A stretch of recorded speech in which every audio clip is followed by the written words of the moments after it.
Aleluia, graça e paz. Você pode sentar em nome de Jesus. Aleluia.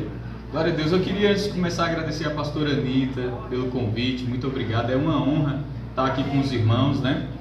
Já fazia um tempo que eu não conseguia vir, mas para mim é um motivo de muita alegria estar aqui com vocês. E eu creio que você veio aprender um pouco essa noite, não é?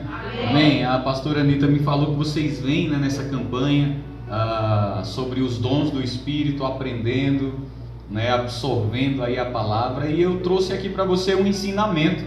Eu creio que você vai receber com o seu coração aberto, porque a palavra de Deus ela é imutável. Quantos creem nisso? Infalível, indestrutível, não é assim? Amém? E eu queria começar, né, eu vou falar um pouco sobre os dons, mas eu queria começar fazendo uma pergunta. Quem é que deseja os melhores dons? Eita, glória a Deus. Então, se você deseja, você vai ter os melhores dons. Amém? Aleluia. Eu queria fazer um acordo com você também antes de começar. Eu queria, né, agradecer o pessoal que está nos assistindo aí também. Shalom para vocês. Eu não sei se você veio com algo para fazer anotações, mas às vezes a gente não consegue gravar tudo, né? Então, se você conseguir anotar alguns textos que eu vou te dar, eu penso que essa noite existem alguns critérios que a gente tem que aprender para que você possa fluir, andar nos dons e permanecer nisso. Eu creio que quando Deus levanta o seu povo, Ele não levanta com a expectativa de que nós sejamos um foco de artifício, né? Às vezes você vai brilhar, mas a sua luz vai apagar. Deus deseja que nós sejamos um farol, sempre constantes, iluminando em todo o tempo. Quantos de vocês sabem que Jesus, o arrebatamento da igreja está bem pertinho? Você crê nisso? Amém. Então, eu creio que você anotando, você vai poder ter isso para você meditar em casa também. Eu não sei se vai ficar salvo, mas eu queria dar 3 critérios aqui, 3 pontos para que a gente pudesse se mover nos dons, né? Eu não me apresentei, se você não me conhece, eu sou o Luan, né? Eu sou professor do Rema, fui professor da pastora Anitta, tive esse privilégio. Sou pastor aqui da Igreja Verbo da Vida de Aparecida de Goiânia, que graças a Deus, né, tive essa alegria da parte do Senhor de estar pastoreando essa igreja. Amém. E não apresentei para vocês também o Felipe, faz parte da liderança lá da igreja e está aqui me acompanhando, graças a Deus. Eu queria, como eu te disse, trazer 3 pontos que vai te dar uma iluminação, amém? Sobre a questão dos dons espirituais. A Bíblia diz: quanto ao mais, irmãos, não quero que sejais ignorantes a respeito dos dons espirituais. Isso significa dizer o quê? Nós podemos viver e levar uma vida onde nós vamos talvez até nos mover nos dons, mas o bom é nos movermos nos dons e entendermos, né? Como a Bíblia diz, não seja ignorante quanto a respeito dos dons espirituais. E ele chega a dizer o seguinte: eu não quero, não é o meu desejo que vocês sejam ignorantes. E eu queria que você, se você estiver anotando, anotasse o primeiro ponto aqui que eu vou ler. É Ezequiel no capítulo 28, a partir do versículo 12. Eu sempre gosto de usar esse texto quando eu estou ministrando, principalmente se eu vou falar sobre as manifestações do Espírito ou sobre os dons do Espírito, porque eu creio que ele traz um esclarecimento muito grande. Então, Ezequiel no capítulo 28, versículo 12, e também Isaías no capítulo 14, a partir do versículo 12 também. Eu posso ler para você? Amém. Amém. Eu vou ler primeiro Ezequiel 28, 12. Diz o seguinte, olha só: filho do homem, levanta uma lamentação sobre o rei de Tiro e diz-lhe: assim diz o Senhor Deus, tu eras o selo da medida. Algumas versões dizem tu eras o medidor do que era perfeito. Outras versões dizem tu eras o sinete da perfeição. Depois diz: cheio de sabedoria e perfeito em formosura. Estivesses no Éden, jardim de Deus, e de toda pedra preciosa te cobrias. Versículo 14 diz: tu eras o querubim, ungido para cobrir. E te estabeleci no monte santo de Deus estavas, e no meio das pedras afogueadas tu andavas. Perfeito era nos teus caminhos, desde o dia em que fosses criado, até que em ti se achou iniquidade. Na multiplicação do teu comércio, encheram o teu interior de violência e pecastes. E por isso te lancei profanado do monte de Deus, e te fiz perecer, ó querubim cobridor. Do meio das pedras afogueadas, elevou-se o teu coração. Por causa da tua formosura, corrompestes a tua sabedoria. Por causa do teu resplendor, por terra te lancei, e diante dos reis te pus para que te contemplem. Pela multidão das tuas iniquidades, pela injustiça do teu comércio, profanastes os teus santuários. Eu, pois, fiz sair do meio de ti um fogo que te consumiu e te tornei em cinza sobre a terra, aos olhos de todos os que te veem. Todos os que te conhecem entre os povos estão espantados de ti. Em grande espanto te tornastes e nunca mais subsistirás. Eu sei que esse texto ele é muito forte, mas esse texto aqui, ele está falando sobre Lúcifer. Quem sabe disso? Amém? E quando está falando desse texto, ele diz duas vezes, falando sobre comércio. Ele diz, pela multiplicação do teu comércio. Ele diz, encheu o teu coração de violência e pecaste. Mais na frente, ele continua dizendo ainda, citando a multiplicação do comércio de Lúcifer. Talvez quando a gente lê isso daqui, fique claro para a gente que Lúcifer ele não era qualquer ser. A Bíblia diz, tu eras o sinete da perfeição. Algumas versões, o medidor do que é perfeito. E eu acho interessante porque não está falando de qualquer um, mas está falando de um ser, onde a Bíblia diz, cheio de sabedoria. A Bíblia chega a dizer que ele corrompeu a sua sabedoria por causa do seu resplendor. Você acha que era qualquer um? Eu acho que não. Agora, a Bíblia diz que houve uma multiplicação do comércio, e talvez a gente comece a pensar que comércio foi esse que aconteceu na vida de Lúcifer. E Isaías, no capítulo 14, a partir do versículo 12, vai responder para a gente que comércio foi esse. A maioria dos teólogos afirmam que uma terça parte dos anjos caiu juntamente com Lúcifer. E a gente sabe, a Bíblia não deixa explícito, não tem um versículo dizendo uma terça parte caiu, mas nós sabemos que ele levou com ele, né? E diz o seguinte, Isaías 14, 12: como caísses do céu, ó Lúcifer, filho da alva, como fosses cortado por terra, tu que debilitavas as nações. Agora preste atenção, versículo 13 diz, e tu dizias no teu coração. Em Ezequiel, no capítulo 28, no versículo 12 em diante, você vai ver que a multiplicação do comércio dele foi aonde? No coração. E a Bíblia está dizendo aqui, explicando qual é esse comércio. A Bíblia diz, tu dizias no teu coração. Então, o comércio de Lúcifer começou no coração. E ele dizia, eu subirei ao céu, acima das estrelas de Deus, exaltarei o meu trono. E no monte da congregação me assentarei aos lados do norte. Subirei sobre as alturas das nuvens e serei... O que é que diz na sua Bíblia? A sua Bíblia diz, e serei semelhante ao Altíssimo. Eu quero que você grave essas três palavras, né? Comércio, coração e depois o que? Semelhança. Ele começa um comércio. O comércio, a Bíblia já nos mostra em Isaías 14, que foi no coração. Depois a Bíblia diz, que comércio é esse? Se eu sou o medidor do que é perfeito, cheio de sabedoria, cheio de resplendor, por que não ser Deus? E a Bíblia nos mostra que é quase como se começasse uma eleição no reino dos céus, onde Lúcifer ele começa a multiplicar o seu comércio. A influência que ele exercia, ele começa a passar dizendo, olha, eu sou o resplendor do que é perfeito, cheio de sabedoria, cheio de formosura, por que não ser Deus? E quando ele começa a fazer isso, ele tem ali anjos que compram a sua ideia. Mas na frente nós vamos ver o que acontece com esses anjos, eles se tornam o quê? Demônios, não é assim? Então a Bíblia fala que a venda da ideia era essa daqui, eu serei semelhante. Diga de novo, para deixar bem gravado, semelhante.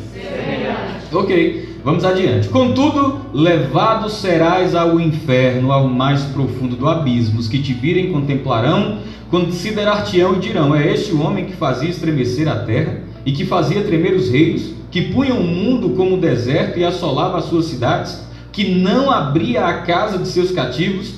Então a Bíblia está dando uma narratória aqui e mostrando o fim é o seguinte, tu és como um cadáver pisado. Nós sabemos que Lúcifer, a partir desse momento não se chama mais Lúcifer, e sim Satanás, ou como nós chamamos, diabo.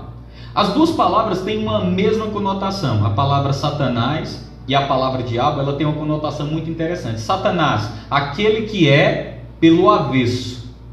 Então, vocês estão comigo?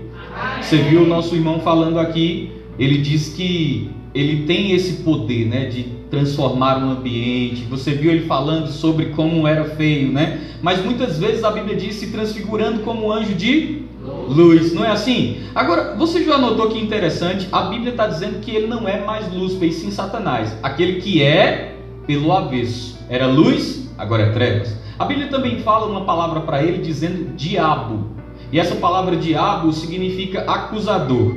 O lema do diabo sempre é esse que eu gosto de dizer, né? Eu sei o que você fez no verão passado. Não é assim?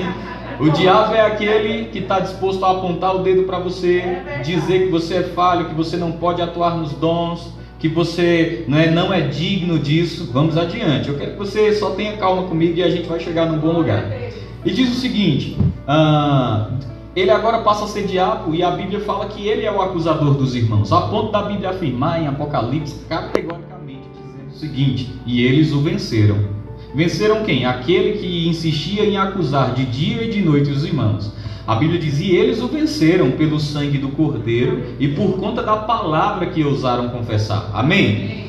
Quando o diabo ele cai, e agora Lúcifer ele cai, e agora ele é diabo, o inimigo das nossas almas, Deus ele não para por aí. Deus tem um plano maravilhoso.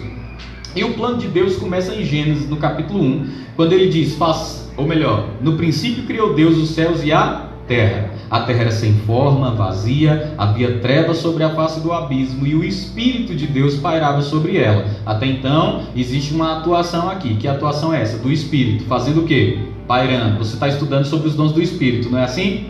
Então vamos lá. A Bíblia diz: no princípio criou Deus os céus e a terra era sem forma, vazia, havia trevas sobre a face do abismo, o Espírito de Deus pairava sobre ela, até que Deus disse... agora nós temos uma atuação tríplice aqui. Primeiro o Espírito pairando, agora Deus dizendo, e Deus dizendo o quê? Uma palavra, não é assim? Se Deus disse uma palavra, nós temos Deus Pai, Deus Palavra e Deus Espírito Santo, agora em uma atuação conjunta. E ele diz o seguinte: criou Deus os céus e a terra era sem forma e vazia, havia trevas sobre a face do abismo, o Espírito de Deus pairava sobre ela, até que Deus disse: haja luz, houve luz. Passou Deus então a criar todas as coisas. Você vai ver essa palavra haja se repetindo várias vezes. Haja, haja, haja, haja, haja. Mas tem um momento que o diabo ele está assistindo o que está sendo feito. Haja porções de terra, haja separação, dia, noite. E o diabo ele está vendo tudo isso. Mas tem algo muito interessante que vai acontecer aqui. E eu quero que você preste atenção. Deus ele vai parar de dizer haja. E agora Deus vai usar uma frase que chama a atenção do diabo. Por que essa frase vai chamar a atenção do diabo? Porque em Isaías no capítulo 14, a partir do versículo 12 em diante, ele diz: eu subirei aos céus e eu serei... Aí sabe o que é que Deus diz quando ele para de dizer haja? Ele diz assim, façamos pois o homem a nossa imagem, conforme a nossa... Eu não sei se você entende, mas o que Deus está fazendo é: tudo o que você queria eu não dei para você, mas existe um povo a quem eu estou entregando a minha imagem conforme a minha semelhança.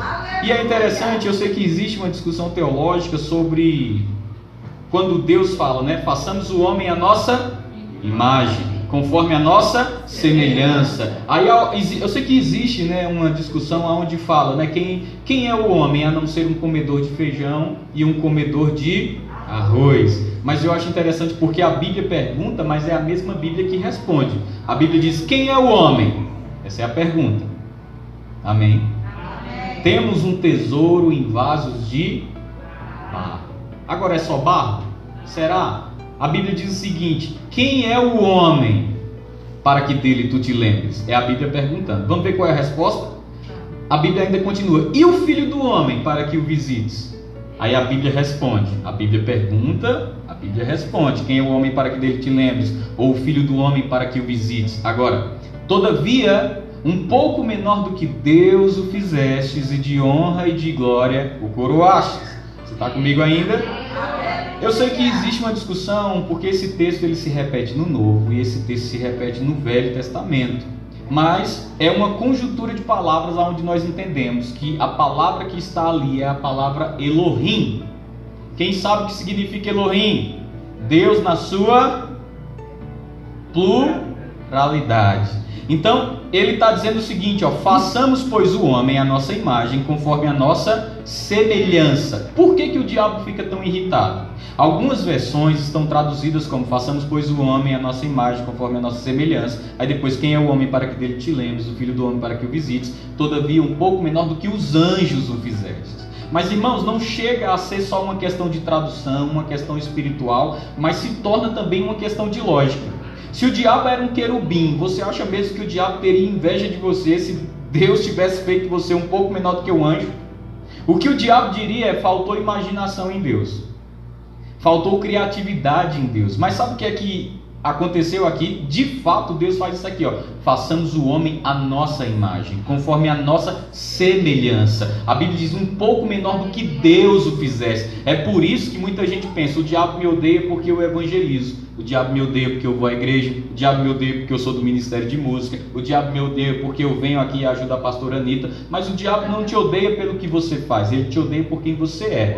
A grande verdade é que o diabo te odeia porque quando ele olha para você, ele enxerga em você tudo que ele queria ser, e ele não é. Eu subirei aos céus, acima das estrelas de Deus exaltarei o meu trono, serei semelhante ao Altíssimo. Deus diz: não, você não. Mas Deus entrega na nossa mão. E agora o homem, ele fica com uma composição extraordinária. Qual é a composição do homem? Número 1, o homem é um espírito. Amém? Nós somos um espírito. A Bíblia fala do nosso eu, do nosso homem interior, se referindo a nós como um ser espiritual. O homem é um espírito. Depois a Bíblia nos mostra o quê? Possuímos uma alma. Está falando de intelecto, emoções. E depois a Bíblia nos mostra que o quê? Nós somos um espírito, possuímos uma alma e habitamos em um corpo. Amém? Corpo esse a qual a Bíblia afirma: não se preocupem, porque ele transformará o vosso corpo de humilhação em um corpo de glória. Olha só que maravilha. Agora presta atenção nisso daqui. A Bíblia está falando que ele trouxe essa composição para o homem: espírito, alma e corpo. Agora, quando o homem é criado, uma ira vem no coração de Satanás, não pelo que o homem está fazendo, mas por quem o homem é. E uma sede de que o homem caia. Então o diabo engana o homem. Qual é o engano que o diabo traz? Deus disse: de toda árvore do jardim comereis livremente, mas da árvore do conhecimento do bem e do mal, dessa não comereis, porque no dia em que comer, morrerás. O que é que o diabo diz? Certamente não morrereis. E a pergunta que eu faço é: quando o homem comeu, ele pecou. O que significa pecar? Pecar significa errar o alvo. Errar o alvo de quê? Do que Deus falou. Então, se Deus disse não come e o homem comeu, o homem errou o alvo. Agora, quando o homem erra o alvo, nós entendemos o quê? Ele morreu? A resposta é dupla: sim e não. Quando o homem ele come, fisicamente falando, ele permanece, ainda vive e ainda tem filhos. Nós sabemos de Abel, nós sabemos de Caim. Agora, o fato aqui é: quando o homem come, ele não morre fisicamente. Mas a pergunta que eu faço é: se o homem não morreu fisicamente, aonde foi que o homem morreu? Espiritualmente. O homem morre no seu espírito. A maior tragédia da humanidade não é o coronavírus. A maior tragédia da humanidade não é qualquer praga que possa vir adiante. A maior tragédia da humanidade é o homem ter perdido a vida Zoe, ou a vida Zoé, como nós gostamos de falar, que significa a própria vida de Deus no seu espírito. Pensa que tristeza. A vida de Deus fez isso aqui, ó. Foi embora. E Deus faz uma pergunta: Adão, aonde você está? A pergunta que Deus faz é a Bíblia que responde através de Adão. Ele diz: ouvi a tua voz, tive medo e me escondi. Por que essas três frases são importantes? Porque quando ele diz ouvi a tua voz, está falando de um homem agora consciente dos sentidos. Audição. Eu ouvi, consciente do corpo. Até então nem sabia que estava nu. Agora a primeira coisa que ele fala é de audição. Ele diz ouvi e me escondi. Olha só. Depois ele diz tive medo, consciente da alma, emoção, pensamentos. Depois ele diz e eu me escondi. O que significa eu me escondi? Significa eu sei que eu não estou mais na posição que você me colocou. Qual era a posição que Adão estava antes de pecar? Ele estava perante Deus. A Bíblia diz que Deus vinha ter comunhão com o homem, não é assim? Então Adão estava perante Deus, sem medo, não tinha pecado ainda, sem culpa, sem inferioridade, como se o pecado nunca tivesse existido, pois afinal de contas não tinha ainda. Agora, é interessante nós pensarmos que ele diz, eu ouvi, tive medo e me escondi. Por que se escondeu? Ele sabia, eu não estou mais em uma posição de justiça. Pastor, o que significa justiça de Deus? Justiça de Deus significa exatamente essa tradução. É estar perante Ele, sem medo, sem culpa, sem inferioridade, como se o pecado nunca tivesse existido. O homem perde essa condição. E eu sei que você já deve ter me ouvido falar sobre isso, mas eu quero pôr uma base boa para aquilo que a gente vai entrar. Então preste bem atenção. Deus improvisa no céu o primeiro tribunal, ou o primeiro julgamento que o homem pode receber. Que julgamento foi esse? Quantos de vocês sabem o que significa Daniel? Tem alguém que se chama Daniel aqui? Deus é meu juiz, não é assim? Aleluia! Quantos estão felizes que Deus é o seu juiz?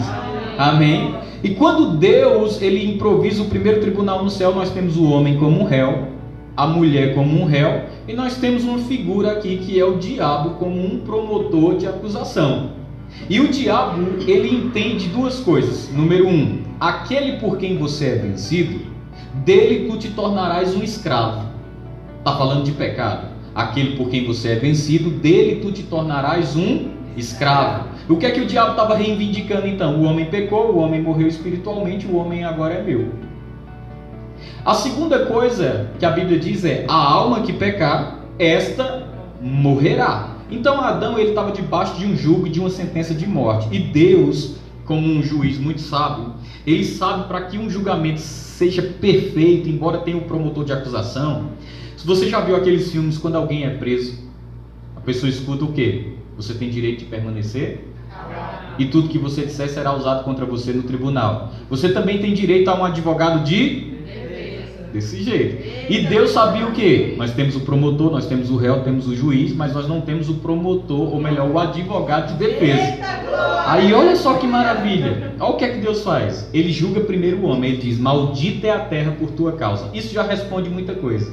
Porque quando Deus diz maldita é a terra por tua causa, o que Deus está querendo dizer é: eu criei tudo perfeito. Algumas pessoas perguntam: por que tem fome na África?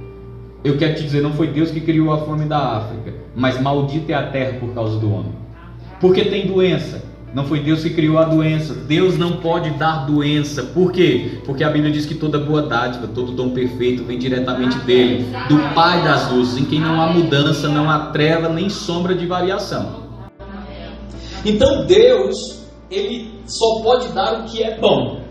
Amém. Amém. Agora vamos continuar. A Bíblia fala que quando isso aconteceu, Deus ele diz: maldita é a terra por tua causa, julgado. Eva, a partir de hoje se multiplicarão as tuas dores de parto, julgado. Quando o diabo estava feliz, já arrastando o homem, levando o homem embora, Deus diz: espera aí, o julgamento não acabou.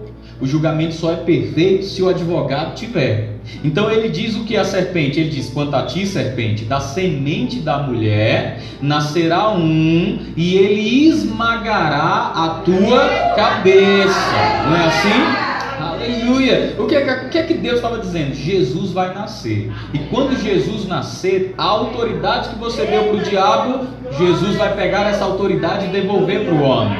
A imagem e semelhança que você roubou dele, afinal de contas, a Bíblia, uma vez que o homem cai, não chama mais o homem de filho, mas diz miserável, pobre, cego e nu. Agora, por natureza, filhos da ira. Jesus mesmo disse: vocês não entram no reino de Deus, não permite que outros entram, e se torna 7 vezes mais filhos do inferno. Então agora o homem está destinado a perdição mesmo. Mas olha só que boa nova, é a melhor notícia que você vai escutar na sua vida. Deus disse: quanto a ti, serpente, da semente da mulher nascerá um que esmagará a tua cabeça. Cabeça na Bíblia se refere à autoridade. Cristo é o cabeça da igreja, não é assim? Se Cristo é o cabeça da igreja, Cristo é a autoridade sobre a igreja. O homem é o cabeça da sua casa, então o homem é a autoridade sobre o seu lar. Eu te porei sempre por cabeça e não por cauda. Está dizendo o quê? Você vai ser sempre autoridade. Amém? Agora, preste bem atenção. Deus está dizendo: quando da semente da mulher nascer um, ele vai esmagar a tua cabeça, ou seja, vamos trocar por autoridade, ele vai esmagar a tua autoridade e vai devolver a autoridade ao homem. Por quê? Agora o homem não recebe mais de Deus, o homem está sujeito a mediadores. Que mediadores são esses? Baseado nas alianças. Deus começa a fazer alianças com o homem. E dentro disso, o que é que acontece? O homem está com o espírito morto, em pecado, e Deus começa a lidar com o homem dizendo o seguinte: o tribunal está entrando em recesso até que o menino venha. Que recesso é esse? Eu gosto de chamar esse recesso de Velho Testamento. E talvez você diga, por que esse recesso é Velho Testamento? Porque nós temos que entender que toda a Escritura é uma revelação progressiva. Você está comigo? O que significa uma revelação progressiva? Quem aqui dirige? A maioria das pessoas. Quando você estava aprendendo a dirigir, você lembra como foi? Primeiro ensinaram você a pôr o cinto. Segurança em primeiro lugar, não é assim? Aí depois ensinaram você a ligar os faróis, ligar o carro. Depois falaram para você que você tem que soltar a embreagem, passar a primeira, e o carro estancava, você ficava nervoso. Depois que você conseguia sair da primeira, você começava a se perguntar quando é a hora de passar a segunda. E depois disso, quando é a hora de passar a terceira. Se tinha uma subida, você evitava ir pela subida, ia por um caminho mais longo, porque você não queria fazer a meia embreagem. Não era assim? Porque você estancava o carro. Mas você foi pegando prática, descobriu agora como que funciona, e agora você está tão bem no carro que além de passar as marchas sem olhar, você ainda mexe no celular e esquece de dar a seta. Aleluia. Né? Aqui, claro que aqui em Goiânia ninguém faz isso, né? Mas assim, você cria uma intimidade com o carro tão grande que agora você entende até quando troca o óleo do carro, calibrar o pneu e aí vai. Mas o fato é, a Bíblia é uma revelação progressiva. Isso significa dizer o quê? Significa dizer que quando a Bíblia começa a ser escrita, esses homens escreveram a Bíblia debaixo da inspiração do Espírito, mas uma inspiração limitada. Por que limitada? A Bíblia diz, em parte conhecemos, em parte profetizamos. É interessante porque a Bíblia mesmo diz, Paulo regou, Paulo plantou, Apolo regou, Deus dá o crescimento. Apolo é uma figura em evidência na Bíblia, mas a Bíblia diz, Apolo era homem poderoso e eloquente. Aí a Bíblia diz, em parte. Que parte? A parte que ele conhecia, porque tinha uma parte que Apolo não conhecia. Você está comigo? Então, nós profetizamos, mas profetizamos em parte. 1 Coríntios no capítulo 3 diz, acontecerá que naquele dia seremos conhecidos. E o conheceremos, na verdade, assim como somos conhecidos. Chegou essa hora? Ainda não. Então nós profetizamos em parte conhecemos, em parte profetizamos. Não é assim? Então, Moisés, eu posso dizer que ele sabia passar a primeira. Jó, a segunda. Isaías, a terceira. Mas tem um momento na Bíblia que eu acho muito interessante, porque a Bíblia diz, um menino vos nasceu, um filho se vos deu, o domínio está sobre os seus ombros, ele será chamado maravilhoso conselheiro, príncipe da paz, pai da eternidade, Emanuel, Deus conosco. A Bíblia diz, lembra quando Deus disse haja? Lembra quando Deus disse façamos? Deus palavra, a Bíblia diz, tu és o meu filho, eu hoje te gerei. Deus palavra deixa de ser Deus palavra e se torna Deus filho. A partir do momento que a Bíblia diz, no princípio o verbo era Deus, estava com Deus, mas se fez carne, habitou entre nós e nós contemplamos a beleza da sua majestade. A ponto do povo dizer, um povo que estava em trevas viu grande luz. Que luz é essa? Luz para o nosso caminho, lâmpada para os nossos pés é a tua palavra. Jesus vem habitar entre os homens e Jesus vem mostrar o caráter de Deus para os homens, a fim de quê? De que o homem tivesse sede por Deus e nascesse de novo. Por isso que os dois discursos mais conhecidos de Jesus são esses: tudo aquilo que eu faço é aquilo que eu ouço o Pai, ou melhor, é aquilo que eu vejo o Pai fazer, e tudo aquilo que eu falo é aquilo que eu ouço o Pai falar. A pergunta é, o que é que Jesus falava? O que é que Jesus fazia? Número 1, o que é que ele fazia? Andou Jesus por toda parte, fazendo o mal. Não, a Bíblia diz, andou Jesus por toda parte, fazendo o bem, curando e libertando os oprimidos de Deus. Não, a Bíblia diz, andou Jesus por toda parte, fazendo o bem, curando e libertando os oprimidos do diabo, porque Deus era com ele. Ou seja, Deus manifestava o caráter de Deus, destruindo as obras do diabo, como está escrito, para isso se manifestou o Filho de Deus, para destruir as obras do diabo. A Bíblia fala também que Jesus só falava o que ouvia. O que é que Jesus ouvia? Ele disse o seguinte, presta bem atenção, ele disse, eu vi a Satanás cair do céu como um raio, eu porém não caí, eu desci do céu. Amém? Depois a Bíblia diz, aí vem o príncipe desse mundo, ele não encontra nada dele, nada que pertence a ele em mim. E para finalizar ele diz, o ladrão não vem senão para roubar, matar e destruir. Eu, porém, vim para que você tenha vida e a tenha em abundância. Quer saber o que vem de Deus e o que vem do diabo? É simples. O que vem para roubar, matar e destruir vem do diabo. O que vem para trazer vida em abundância vem de Deus. Jesus, ele diz: acontecerá que o Filho do Homem será entregue e vai perecer na mão dos malfeitores, mas ao terceiro dia ele ressuscitará. E o que é que acontece? Jesus vai para a cruz e se cumpre o que está escrito. Na cruz do Calvário ele paga o preço pela minha e pela tua vida, a ponto da Bíblia afirmar o seguinte, presta bem atenção, a Bíblia diz: e o escrito de dívida que era contra a minha vida e que era contra a tua vida, a Bíblia diz, ele cravou na cruz. E tendo cravado o escrito de dívida na cruz, significa dizer que quando ele cravou o escrito de dívida na cruz, nem eu nem você devemos mais nada para o diabo. Amém. Agora, presta atenção nisso. Jesus pagou o preço. Jesus nos libertou. A Bíblia chega a dizer que quando você nasce de novo, ele te transportou do império das trevas para o reino do Filho do seu amor. Olha só, a Bíblia diz que tudo que está escrito para o nosso ensino é que foi escrito. A Bíblia chega a dizer que as coisas do Velho Testamento são uma sombra das coisas vindouras. Você já notou que quando construíram a Arca da Aliança, ela era detentora da presença de Deus, não é assim? O que é que tinha dentro da arca? A presença. Você podia carregar de qualquer jeito?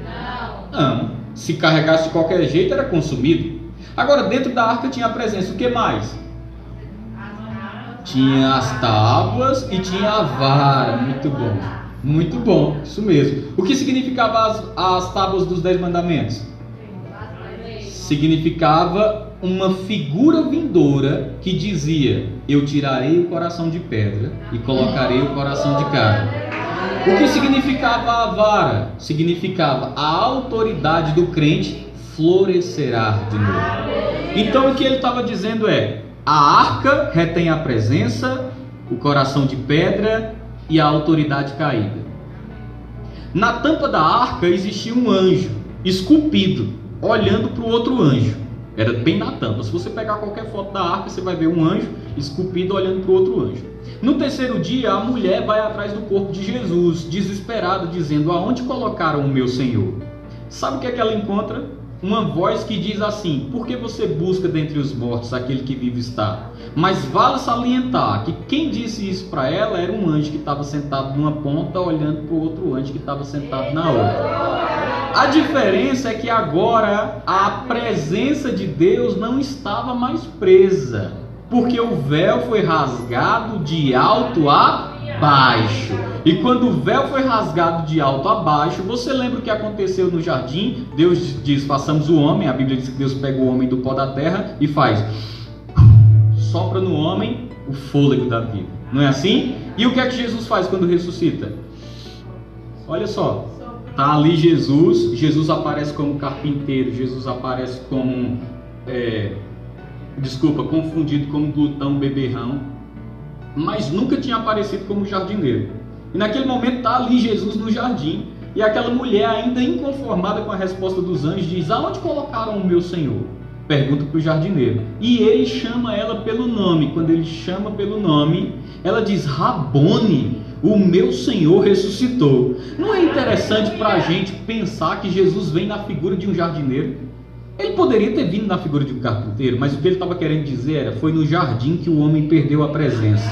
Mas o jardineiro está aqui para colocar a presença e nunca mais você vai perdê-la. É por isso que quando Jesus aparece para aqueles homens dentro da casa onde eles se encontravam reunidos, a primeira coisa que Jesus faz é repetir a cena do jardim. Como foi que ele repetiu? Ele diz: Pai seja convosco. E depois disso o que é que ele faz? Soprou sobre eles o Espírito. E o que é que aconteceu ali? O homem nasceu de novo. Quando o homem nasce de novo, Jesus ele soluciona um problema gigantesco da humanidade. Número 1, a Bíblia diz: ora, aquele que está em Cristo. Quem está em Cristo aqui? Deus do céu, olha o que a Bíblia diz: ora, e aquele que está em Cristo, nova criatura é. As coisas velhas se passaram, eis que tudo se fez novo. Agora pasme. Quando Deus cria o homem, ele cria perfeito, sem medo, sem culpa, sem inferioridade. O homem peca. Entra o pecado, o que é que acontece? o homem entra em morte. Logo o homem se torna um pecador. Ok. Agora, se Jesus veio para solucionar o problema do homem, Jesus veio então para restabelecer a condição que ele estava. Quantos de vocês acreditam que Jesus resolve um problema pela metade? Não? Não? Não, eu também creio que não. Então, se Jesus enxergou que o problema era o homem, que uma vez justiça se tornou pecador, e ele precisava resolver o problema do homem por completo, aleluia, então não se pode, então, eu quero que você entenda isso com o seu coração aberto, não feche o seu coração agora, eu estou pondo uma base para você entender como Deus quer te beneficiar essa noite. Qual era o problema do homem? Pecado. O homem se tornou o que quando caiu? Pecado? Ok. Qual foi o objetivo de Deus ao ser enviado? De Jesus? Livrar o homem da condenação para que o homem voltasse a ser o que era no jardim. Por isso que o jardineiro estava ali. Mas como é que o homem era no jardim? Sem medo, sem culpa, sem inferioridade. Como se o pecado nunca tivesse existido. Então, isso significa dizer que as pessoas falam sobre termos uma natureza aonde nós somos chamados pecadores. Existe um outro grupo que crê que nós não somos pecadores, mas que somos pecadores redimidos. Mas a grande verdade é que esse termo pecador redimido, ele não existe nas Escrituras. O que existe nas Escrituras são duas passagens. A primeira diz, ora, e aquele que está em Cristo, nova criatura é. As coisas velhas se passaram, eis que tudo se fez novo. A segunda coisa que tem nas Escrituras é, ora, aquele que não conheceu o pecado, Deus o fez pecado por nós, para que nele nós fôssemos feitos a justiça de Deus. O que é a justiça de Deus? Você sabe que a justiça de Deus é estar perante Ele sem medo, sem culpa, sem inferioridade, como se o pecado nunca tivesse existido. Então você escutou a sua vida toda que você era um pecador, talvez um pecador redimido, mas o que a Bíblia diz sobre você é que você é a justiça de Deus. Isso significa dizer que só tem 3 personagens na Bíblia que a Bíblia coloca nessa condição. O primeiro era Adão, antes de pecar, estava perante ele sem medo, sem culpa, sem inferioridade. O segundo é Jesus, porque Jesus estava perante ele sem medo, sem culpa, sem inferioridade. Mas saiu da boca de Jesus dizendo, se a semente cair e não morrer, fica só, mas se cair, produzirá muito fruto. Dizendo então que ele era o primogênito, ou melhor, o unigênito, mas não seria apenas o unigênito, se tornaria o primogênito dentre muitos. Então, eu posso afirmar para você que a Bíblia diz que assim como Jesus era, somos nós nesse mundo. Não sou eu que estou dizendo. É a sua Bíblia que diz. E a sua Bíblia diz, escuta isso, que Jesus morreu, resolveu o problema por completo. Não existe limpo sujo, nem existe sujo limpo. O que existe é alguém lavado pelo sangue. E uma vez lavado, se tornou justiça de Deus. A Bíblia diz, aquele que não conheceu o pecado, Deus o fez pecado por nós, para que nele nós fôssemos feitos justiça de Deus. É por isso que a Bíblia diz, olha só, filhinhos, eu vos escrevi para que não... Filhinhos, eu vos escrevi para que não pequeis. Todavia, se alguém pecar, tendes um advogado junto ao Pai, Jesus Cristo de Nazaré, que é fiel, justo, para vos perdoar e vos purificar de todo pecado, de toda injustiça. Erramos ainda? Sim. Qual é a diferença, então, que não nos faz pecadores? Eu vou te dizer qual é. Nós erramos, mas não vivemos na prática do pecado. Quem é que Deus vai abolir naquele dia? É aqueles que dirão, em teu nome expulsamos demônio, em teu nome fizemos grandes coisas. E ele diz, apartai-vos de mim, vós que praticais a iniquidade. Ele não diz, você que errou. Ele diz, você que pratica. É quem vive na prática. Para ser um pescador não é pescar esporadicamente. Para ser um pescador tem que ser profissional. Glória a Deus. Você está comigo? Então, eu sei que ninguém que está aqui é profissional no pecado. Você pode até errar, mas na tua vida se cumpre o que está escrito, 7 vezes cairás, mas nenhuma delas ficarás prostrado. O cair é do homem, o levantar é de Deus. E para completar, a Bíblia ainda diz, olha só que maravilha, filhinhos, diferente de Adão, tá? filhinhos, eu vos escrevi para que não pequeis. Todavia, se alguém pecar, dessa vez o diabo pode até vir dizendo: olha aí, o pastor Luan pecou. Quando era com Adão, precisou vir o advogado. Mas quando foi com o pastor Luan, o advogado já tinha vindo, pago a causa, ganho a causa, sentado no trono, dizendo: está consumado. Então agora, quando ele vem, o que se cumpre é isso daqui. Olha aí, o pastor Luan pecou. Filhinhos, eu vos escrevi para que não pequeis. Todavia, se alguém pecar, tendes um advogado junto ao Pai, Jesus Cristo de Nazaré, que é fiel e justo para vos perdoar e vos purificar de todo pecado, toda injustiça. Por que você está pondo essa base? Porque eu preciso que você entenda que a posição do homem foi restaurada em Jesus. A presença, quando ele diz recebam o Espírito, veio de novo para você. Quando você recebe Jesus como Senhor da sua vida, você é batizado em Jesus. Quando você é batizado em Jesus, o Espírito Santo agora habita em você, a ponto da Bíblia falar que você foi transportado do império das trevas para o reino do Filho do seu amor. A ponto da Bíblia falar que agora maior é o que habita em vós do que o que está no mundo. O que é que a Bíblia está querendo dizer? É o Espírito da graça, o Espírito da verdade, que ele prometeu dizendo: olha, eu vou para o Pai, mas não se preocupem, não vos deixarei órfãos. Eu enviarei o Espírito da verdade, que o mundo não vê nem o conhece. Vocês receberam o Espírito Santo. Vocês foram justificados. A ponto da Bíblia falar: quem, pois, intentará acusação contra os escolhidos de Deus? É Deus quem os justifica. Sabe o que significa justificar? Tirar da culpa imputada. Então, quando Deus olha para você, ele enxerga Jesus. Agora, quer uma boa notícia? Quando o diabo olha para você, ele também enxerga Jesus. É por isso que a Bíblia diz: vós estáis em Cristo, nele, no ungido. Então a primeira coisa que eu quero trazer para você é que no reino do Espírito, se os seus olhos fossem abertos hoje e você enxergasse na dimensão do Espírito, o que você veria é você semelhante a Cristo. É por isso que o diabo tem tanto medo de você, ou pelo menos deveria ter.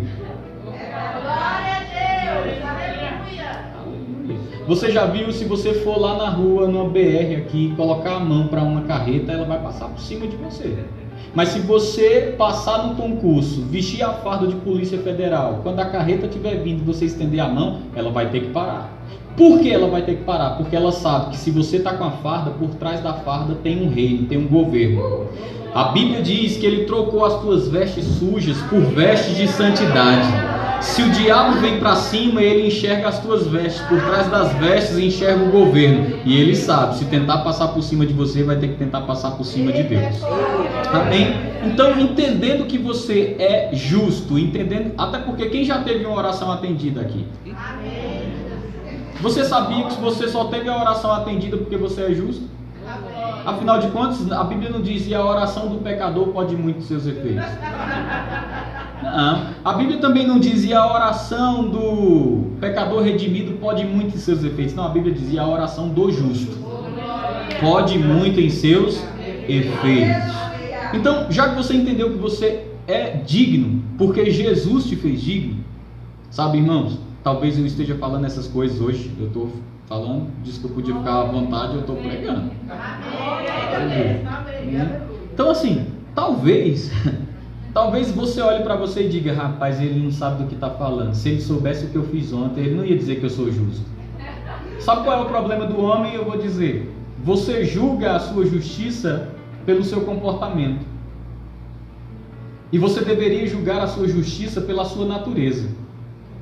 Porque um homem, sendo homem, pode se perguntar a esse homem: como você fez para nascer homem? E ele vai dizer: eu simplesmente nasci homem. Agora, se esse homem decidir se vestir como mulher, usar um cabelo de mulher, se maquiar como mulher, usar perfume de mulher, andar como mulher, falar como mulher, faz dele uma mulher? A resposta é não. Ele continua sendo, porque homem é a sua. Mas o seu comportamento condiz com a sua natureza? Não. Por quê? Porque ele está andando como mulher, falando como mulher, se vestindo como mulher, e por causa disso ele pensa que vai alterar a sua natureza, mas a natureza dele é homem. Talvez você esteja andando da forma errada, mas o teu comportamento não altera a tua natureza. Você é justo mesmo se comportando como pecador. Agora, antes de você jogar sua pedra, o que é que Deus espera?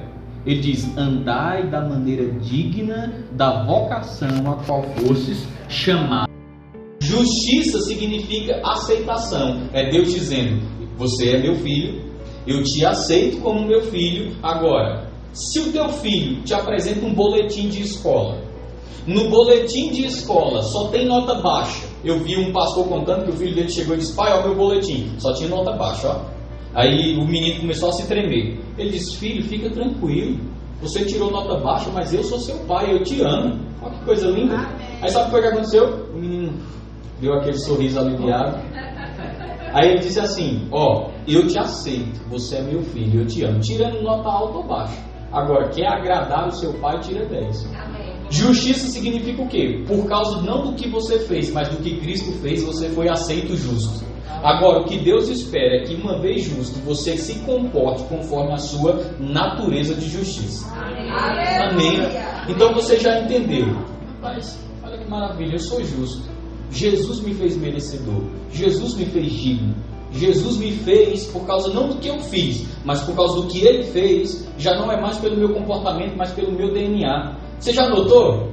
A Bíblia diz: Ele sendo rico se fez pobre, para que eu e você fôssemos. Quem está dizendo isso? Sou eu? É a Bíblia, não é? A Bíblia diz: ele era rico, mas sendo rico se fez pobre, para que eu e você fôssemos feitos ricos. A pergunta é: onde foi que Jesus se fez pobre? Na cruz. E aonde você foi feito rico? No novo nascimento. Você entende? Então, onde você tinha sido feito pecado? Em Adão. Aonde Jesus pagou o preço? Na cruz. Aonde você foi feito justo? No novo nascimento. E por que você foi feito? Já vi uma música que diz assim: tudo que Jesus conquistou na cruz é direito nosso, é nossa herança. Tomamos posse, é nossa herança. Isso é seu. Então, os dons do Espírito, esse é o primeiro critério, é dado para quem nasceu de novo. Quem pode acessar os dons do Espírito? Quem nasceu de novo. Quem pode acessar os dons do Espírito? Quem entende que é a justiça de Deus. Quem pode acessar os dons do Espírito? Eu digo para você, enquanto você tiver uma mentalidade dizendo: eu não sou merecedor, ou não, eu sou um pobrezinho, eu sou um miserável de Jacó. Rapaz, o que a Bíblia diz sobre você no Novo Testamento é: vós sois nação santa, raça eleita, sacerdócio real, povo escolhido para viver as virtudes daquele que vos chamou das trevas para uma maravilhosa luz, como está escrito: Ele vos transportou do império das trevas para o reino do Filho do seu amor. A Bíblia diz: você é herdeiro de Deus, co-herdeiro com Cristo. Resumindo, você é o que a Bíblia diz que você é, tem o que a Bíblia diz que você tem, pode o que a Bíblia diz que você tem. Ponto final. Se você tem essa mentalidade e nasceu de novo, você está apto para atuar nos dons do Espírito. Amém. A Bíblia diz: rogo-vos, pois, irmãos, pelas misericórdias de Deus, que apresentei os vossos corpos, do jeito que você está fazendo, como sacrifício vivo, santo, agradável a Deus, que é o vosso culto racional. E não vos amoldeis ao padrão desse século, mas sede transformados pela renovação do vosso entendimento, para que podeis provar qual seja a boa, agradável e perfeita vontade de Deus. Aí o que é que a Bíblia diz? Assim como o homem pensa na sua alma, assim ele é. O que é que Deus diz? Eu te desejo que tudo te vá bem, que prosperes e tenha saúde em todas as coisas, assim como vai bem a tua alma. Tem uma versão que diz: eu te desejo que tudo te vá bem, que prosperes e tenha saúde, assim como é próspera a tua maneira de pensar. Filipenses no capítulo 4, no versículo 8 diz: quanto mais, irmãos, tudo aquilo que for puro, justo, amável, agradável, de boa fama, se tem alguma virtude, se tem algum louvor, se tem algum poder, seja isso que ocupe o vosso pensamento, e o Deus de paz será convosco. Eu ainda não entendi o que você quer dizer. Eu estou querendo dizer que você vai ser usado no critério número 1, nos dons do Espírito, se você entender que Jesus mandou o Espírito Santo, e agora você é o embaixador, você é o representante. Não pode haver um senso de indignidade para usar algo que foi dado para você usar. Amém? A segunda coisa que nós vamos entender aqui é que, uma vez que Jesus foi assunto aos céus, a Bíblia diz: e ele levou o cativeiro. Ele levou cativo o cativeiro e concedeu dons aos homens. Não é assim que a Bíblia diz? A Bíblia diz que esses dons foram dados com um proveito à igreja. Que proveito foi esse? Para que não mais sejais levados por qualquer vento de doutrina, como meninos inconstantes. A Bíblia diz que foi dado para o aperfeiçoamento dos santos, a fim de que o homem de Deus seja perfeito e perfeitamente habilitado para toda boa obra. Ou seja, Jesus ele mudou a condição. No Velho Testamento nós temos apenas 3 ofícios, que são eles: rei, sacerdote e profeta. Ponto. Mas quando Jesus ele morre e ele ressuscita, a Bíblia diz que tendo levado cativo o cativeiro, concedeu dons aos homens. E agora não temos mais rei, sacerdote e profeta. O que entra agora são os 5 dons ministeriais, a saber, apóstolos, profetas, evangelistas, pastores e mestres. São todos apóstolos? Digo que não. São todos pastores? Digo que não. São todos mestres? Digo que não. Mas qual é a condição para quem é? Como nosso irmão falou, a quem muito é dado, muito lhe será cobrado. A Bíblia diz: vós pastores, pastoreai o rebanho de Deus com temor e tremor, sabendo que de vocês vai ser cobrado o maior juízo. A Bíblia diz: muitos de vós não queiram ser mestres, porque de vocês também vai ser cobrado o maior juízo. Por quê? Porque são esses aqueles que são detentores. Claro que um crente que serve no corpo de Cristo pode atuar e deve atuar nos dons do Espírito. Mas existe um equipamento ministerial para os 5 dons ministeriais. E é isso que a gente vai entender um pouco melhor. Quando Jesus ele leva cativo o cativeiro, uma promessa é dada dizendo: permanecer em Jerusalém até que do alto sejais revestidos de poder. Que poder é esse? Irmãos, eu não estou falando do poder de uma macumba, né? Embora os crentes valorizam demais. Eu não estou falando do poder da Umbanda. O que eu estou falando aqui é de um poder a qual a Bíblia diz, escuta isso, a Bíblia diz: o poder que habita em você. É o mesmo poder que ressuscitou a Jesus de dentre os mortos, a ponto da Bíblia dizer que os grilhões da morte não puderam segurá-lo. Então, dentro de você habita o Espírito Santo, e você precisa saber disso essa noite. Não pode juntar todos os poderes das trevas e do diabo. Ele pode juntar tudo, fazer a rapa no inferno, e mesmo assim ainda vai se cumprir o que está escrito: maior é o que está em vós do que o que está no mundo. Um só de vocês tem a capacidade de colocar o inferno inteiro para correr. Glória a Deus! E você pode dizer baseado em quê? Bom, primeiro a Bíblia diz: 1000 cairão à tua esquerda, 10.000 à tua direita, tu porém não serás atingido, mal nenhum te sucederá, praga nenhuma chegará à tua tenda. Ainda que o inimigo venha por um caminho, por 7 caminhos ele fugirá, se vem por um, foge por 7, é pedaço de capeta para tudo que é lado. E a Bíblia ainda diz: eis que vos dou poder e autoridade para pisar em serpentes, em escorpiões, em toda a obra do maligno, e nada, absolutamente nada, vos causará dano algum. É forte, hein? Aí, para completar isso, ele ainda diz o seguinte: em meu nome. Sabe o que Jesus está querendo dizer em meu nome? Primeiro a Bíblia diz: não existe nenhum nome, nem no presente século, nem no vindouro, que se possa nomear acima do nome de Jesus. Então, quer seja nesse tempo ou no vindouro, não existe nome acima do nome de Jesus. Mas ele está dizendo: sabe esse nome que está acima de todos? Ele diz: em meu nome você vai expelir demônios, você vai curar enfermos. Deixa eu te dizer uma coisa, eu não sei você, mas quem aqui já se utilizou de uma procuração? Já se utilizou? Pronto. Eu tenho uma procuração no nome da minha esposa, a minha esposa tem uma procuração no meu nome. Quando eu não estou aqui para resolver, ela resolve. Quando ela está viajando, eu resolvo, porque eu tenho uma procuração. Quando Jesus diz em meu nome, ele estava dizendo: quando você usar o meu nome, é uma procuração, é um direito que você está tendo de usar o meu nome. Você usando o meu nome, você sabia que se eu tenho uma procuração da minha esposa e eu assino, é ela assinando? Se eu concordo, é ela concordando? Se eu falo, é ela falando? Jesus está dizendo em meu nome. Quando você falar o meu nome, significa eu mesmo falando. E isso vai te dar uma confiança para o que nós vamos ver aqui. Olha só: permanecer em Jerusalém até que do alto seja revestido de poder. Você tem o Espírito Santo dentro, mas o desejo dele é que você fosse revestido de poder. E o que é que acontece? Quando o homem recebe o batismo, a Bíblia fala em 1 Coríntios, no capítulo 13, que se você ler o 14, é um dever de casa para você, eu não tenho tempo para explanar, mas leia 1 Coríntios no capítulo 14, leia também a Epístola de Judas, porque são epístolas que elas falam sobre a oração em línguas de uma forma enfática. Elas falam da oração em línguas e ela traz para a gente quase que uma ruminação do poder que o crente tem e não usa. Eu vou te explicar. Número 1, a Bíblia diz: eles foram revestidos, e veio do céu um som como de um vento impetuoso e encheu toda a casa. E foram repartidas sobre a cabeça de cada um deles línguas repartidas como que de fogo. Você pode imaginar essa cena? Foi tremendo. Um som como de um vento impetuoso tomou conta de onde eles estavam reunidos e se olhava para a cabeça de cada um deles, e o que via eram línguas repartidas como que de fogo. Uau! Aqueles homens ficam embriagados do Espírito Santo. Mas olha só, o batismo no Espírito Santo, a evidência, a Bíblia diz que a evidência inicial do batismo é falar em outras línguas. Mas se a Bíblia diz que aquele que é batizado no Espírito Santo, a evidência, ok? Inicial é o falar em outras línguas, a pergunta que eu faço é, se a evidência inicial é o falar, qual é a evidência final? Muito obrigado pela resposta.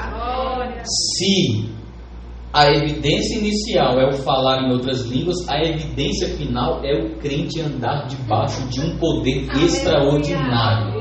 Por que a igreja não anda em poder? Não me responda, em nome de Jesus. Não me responda. Mas responda para dentro de você mesmo, uma resposta interna. Quanto tempo você aplicou orando em línguas hoje? Não me responda. Mas e se eu te dissesse que em Efésios, no capítulo 5, no versículo 18, a Bíblia diz: não vos embriagueis com vinho, no qual há contenda e dissolução, mas enchei-vos do Espírito, falando entre vós com salmos, hinos, cânticos espirituais, salmodiando ao Senhor de coração. Deixa eu falar algo para você. Você já notou que a Bíblia diz enchei-vos? Você já viu que muitas pessoas, eu não estou citando placa, eu estou falando de doutrina. Muitas pessoas, elas são revestidas de poder, mas elas oram dizendo: me encha, me encha, me encha, me encha. Você já deve ter visto isso. Mas Deus responde dizendo: se encha, se encha, se encha, se encha. Porque a ordem imperativa do Senhor é essa daqui: enchei-vos. Irmãos, você pode até ficar com raiva de mim essa noite, mas eu quero que você avalie na sua Bíblia que você diz que crê. Se o que eu estou falando não proceder, aí eu quero pedir desculpas à igreja.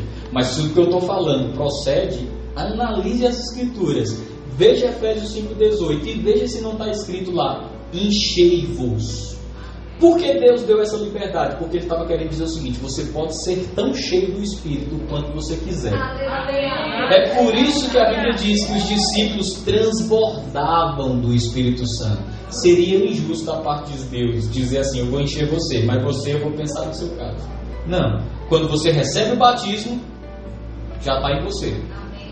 Agora requer de você a prática, o exercício espiritual, que é o quê? Constantemente. Paulo escreveu a maioria das epístolas do Novo Testamento, mas foi um homem que olhou para a igreja e disse: eu dou graças a Deus que eu oro em outras línguas, mais do que todos vós. Não é interessante que um homem que teve tanta revelação de Jesus Cristo disse: eu oro em outras línguas mais do que todos vós?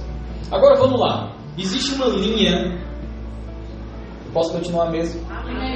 Existe uma linha teológica que ela diz o seguinte: número 1, o batismo no Espírito Santo não existe mais, não é mais para os nossos dias, passou. Por que essa linha teológica diz isso? Você já parou para pensar? Por que eles afirmam que o batismo no Espírito Santo é apenas um desequilíbrio espiritual? Por que eles afirmam que já passou? Simples, a Bíblia diz: tudo que deve ser feito, ou tudo que vai ser feito no reino de Deus, que seja feito com ordem e o quê? Essência. Isso significa dizer que existe uma estratégia bíblica citada pelo próprio Paulo da maneira que as línguas devem ser usadas e aplicadas na igreja.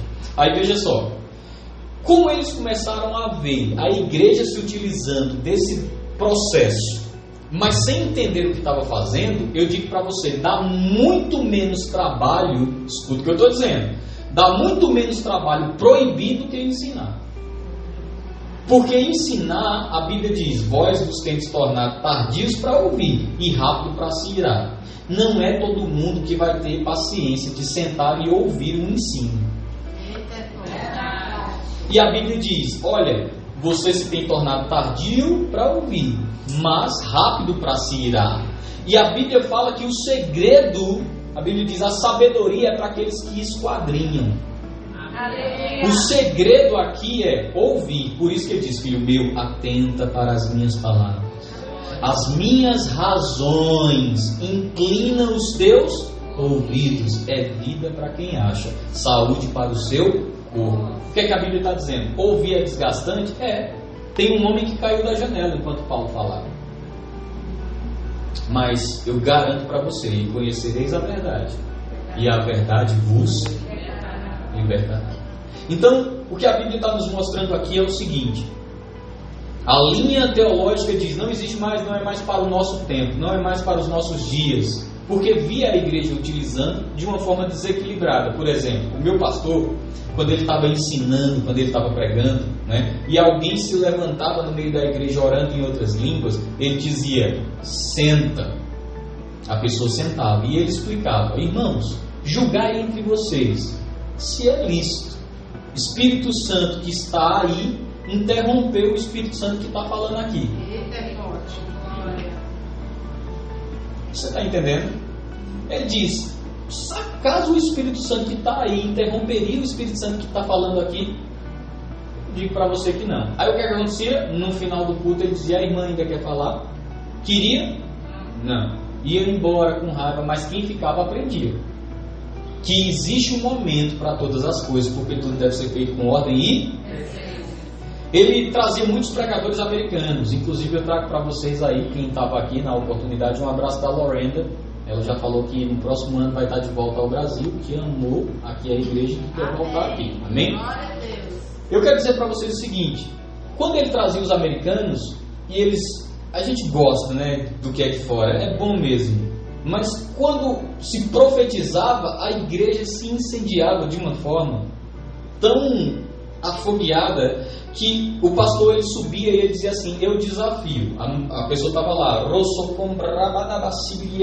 e ela dizia: assim diz o Senhor. E quando ela começava a falar, o povo pegava fogo.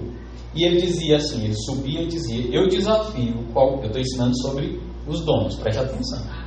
Eu desafio qualquer um de vocês a subir aqui e falar o que foi que essa pessoa profetizou. E as pessoas ficavam: por quê? No momento da profecia é o momento para a igreja ficar calada e escutar o que Deus está falando. Agora, quando Deus termina de falar, meu irmão, você pode correr, pular, gritar. Mas se você não escuta o que Deus está te falando, por causa das emoções, você vai perder o melhor. Quer ver uma coisa? No meio da multidão, alguém te chama e diz: você. E naquele dia, talvez fosse um dia que de fato você estava precisando tanto de uma palavra específica, que você diz igual Davi: Deus me achou de trás das malhadas. Ó. E você vai lá na frente, o profeta impõe as mãos sobre você, diz o que Deus estava querendo falar, você cai debaixo do poder de Deus, e quando você se levanta, a primeira coisa que você faz é procurar um amigo mais próximo e falar: tu anotou? Ou então tu procura alguém mais próximo. Eita, agora foi forte. Ou então você procura alguém mais próximo e diz: tu sabe se foi gravado? Tu sabe se... Tu anotou, tu ouviu, tu lembra o que ele disse? Por que você não lembra? Não foi para você que foi falado? É porque na hora em que estava sendo dada a profecia, você estava tão emocionado por Deus estar falando com você. Mas o que eu quero te dizer é, eu vou te ensinar isso daqui a pouco. A profecia, ela vem com um objetivo: exortar, consolar e edificar. Quando a profecia vem, na maioria das vezes, se Deus fala muito com você através de profeta, é porque Ele não está conseguindo te achar no Espírito. Porque no Velho Testamento se era guiado por profetas. O profeta subia, e quando o profeta subia, o povo dizia: ei, é de paz a tua vinda? Ou viesses profetizar algo que vai nos trazer dano? Devemos sacrificar ao Senhor? Por quê? O que o profeta falava, meu irmão, era prego batido e ponta virada. Falou, acabou. Ele dizia: tu vai casar com fulano? Acabou. Tu vai mudar para tal lugar? Acabou. Mas quando Jesus leva cativo o cativeiro e concede dons aos homens, ao crente, mesmo não tendo recebido um ofício, ele recebeu o que a Bíblia diz na seguinte somatória. Soma comigo. Todos quanto o receberam, Jesus deu-lhes o poder de serem feitos filhos de Deus. Todos que são filhos de Deus, a Bíblia diz, são guiados pelo Espírito de Deus. A ponto da Bíblia falar, nem olhos viram, nem ouvidos ouviram, nem jamais penetrou no coração humano tudo aquilo que Deus tem reservado para aqueles que o amam. Alguns dizem, viu só? Ninguém sabe. Não, a Bíblia continua, ela diz, nem olhos viram, nem ouvidos ouviram, nem jamais penetrou no coração humano tudo aquilo que Deus tem reservado para aqueles que o amam. Mas Deus nulo revelou pelo seu Espírito. Então o que Deus está dizendo é, se você recebeu Jesus, você é filho. Se você é filho, tem direito a ser guiado pelo Espírito. Se tem direito a ser guiado pelo Espírito, quando o profeta falar com você, você vai ter o direito agora, diferente do homem do Velho Testamento, de julgar não o profeta, mas a profecia recebida. Amém? Vou te ensinar como julgar uma profecia ainda hoje. Aleluia. Então vamos lá. A primeira linha diz que não existe mais justamente por essas coisas. As pessoas não conseguem se comportar debaixo da unção por não entender como se comportam. E Paulo começa a trazer instruções. Ele diz, aquele que fala em outras línguas, a si mesmo se edifica. Tem uma versão que diz, aquele que fala em outras línguas, é a versão amplificada. Ela fala, aquele que fala em outras línguas, a si mesmo se melhora. Por que a Bíblia está dizendo isso? Existe uma construção que você não enxerga. Existe um robustecer do homem espiritual que você não enxerga. Se você vai para uma academia, quem já teve essa experiência, aleluia, você vai ver que no primeiro dia você malha, mas no segundo dia, quando você vai passar shampoo, você nem aguenta. Porque você está todo... ou quando cai algo no chão, porque você está todo dolorido. O que aconteceu? Você está rompendo músculos e os músculos estão se reconstruindo, mas você está ficando mais forte. Se você perseverar, as pessoas vão começar a dizer, rapaz, você está malhando, hein? É assim ou não? Aí depois você vai ter que começar a trocar as camisas, porque vai ficar apertada, as calças, porque vai ficar... Está malhando. Agora é de uma noite para o dia? Não. Requer o quê? Esforço. Exercício. Você viu o nosso irmão falando? O reino de Deus é tomado por esforço. Agora preste atenção.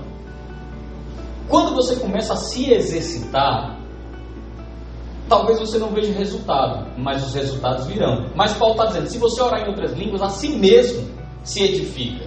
Você vai se tornar maior por dentro. O teu homem espiritual vai começar a ficar musculoso. Talvez, se você tivesse os olhos espirituais abertos, você veria muitos crentes como uma criança desnutrida da África. Fracos no espírito. Não tem autoridade sobre o diabo porque não conhece a autoridade que tem. Não conseguem exercer o nome de Jesus. Não conseguem fazer nada. O nome dele é 6 horas. 6 horas por mim, 6 horas por mim, 6 horas por mim. Amém? E por quê? Não sabe quem é, não sabe o que tem, não sabe o que pode. Agora, quando ele começa a se exercitar, ele vai começar a ficar robustecido por dentro. Aí, nós começamos a entender por que o diabo não quer que você ore em outras línguas e por que ele traz essa mentira que não existe. Porque ele sabe.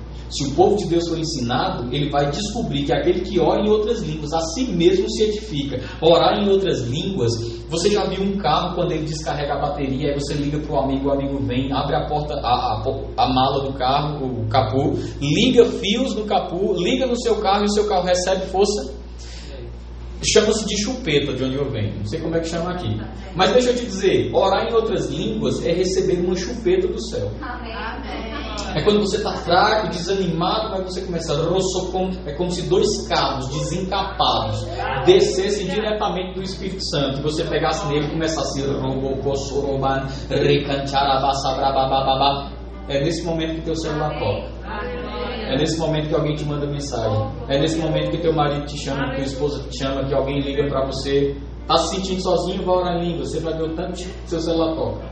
O diabo não quer que você ore em línguas. Por quê? Porque quando você ora em outras línguas, você edifica você mesmo. Agora, eles dizem, passou, não é mais para o nosso tempo. Dá o argumento. Qual é? O argumento é o seguinte: havendo ciência, cessará.